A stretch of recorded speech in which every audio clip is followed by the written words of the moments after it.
Today we have some new important information regarding the cancer risk associated with contaminated water at Camp Lejeune. For context, drinking water at Camp Lejeune was heavily contaminated with cancer-causing industrial chemicals from 1953 to 1987.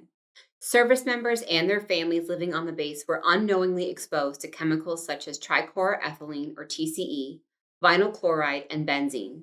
These exposures occurred when those stationed on base drank the water, cooked, bathed, and washed their clothes. New research was launched by the U.S. Centers for Disease Control and Prevention in 2015, focusing on the risk of developing cancer more than a decade after serving at Camp Lejeune. The study revealed alarming statistics, finding that military personnel who served at Camp Lejeune had at least a 20% greater risk of developing certain cancers compared to those who served at Camp Pendleton in California. The information from the study became the subject of a court fight when attorneys representing claimants alleged harm by Camp Lejeune's water asked a federal judge to compel the government to release the findings of that study. The judge overseeing the case declined to force the release of the study, and the plaintiffs dropped their appeal when the Agency for Toxic Substance and Disease Registry, a division of the CDC, said that the findings would be released soon thereafter.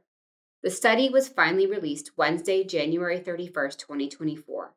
The Department of Justice officially recognizes 9 conditions as related to the contaminated water at Camp Lejeune.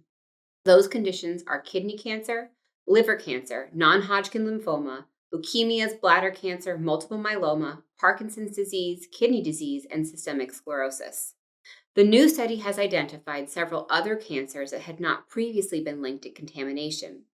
Ultimately, the new study revealed that military personnel at Camp Lejeune were at a higher risk of developing all myeloid cancers, myelodysplastic and myeloproliferative syndromes, cancer of the breast, esophagus, voice box, thyroid, and soft tissue, as well as marginal B-cell lymphoma and some types of lung cancer.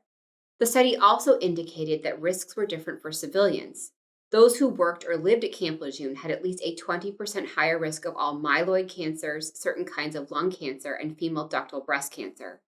Additionally, there was an elevated trend for oral cancers, thyroid cancers, acute myelogenous leukemia, blood disorders, B-cell lymphomas, and a specific type of bladder cancer called nonpapillary transitional cell bladder carcinoma.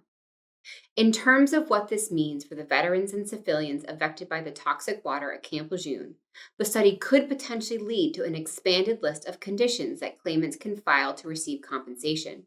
Currently, the PACT Act allows those harmed by contaminated water at Camp Lejeune to file for claims for compensation until August 10, 2024.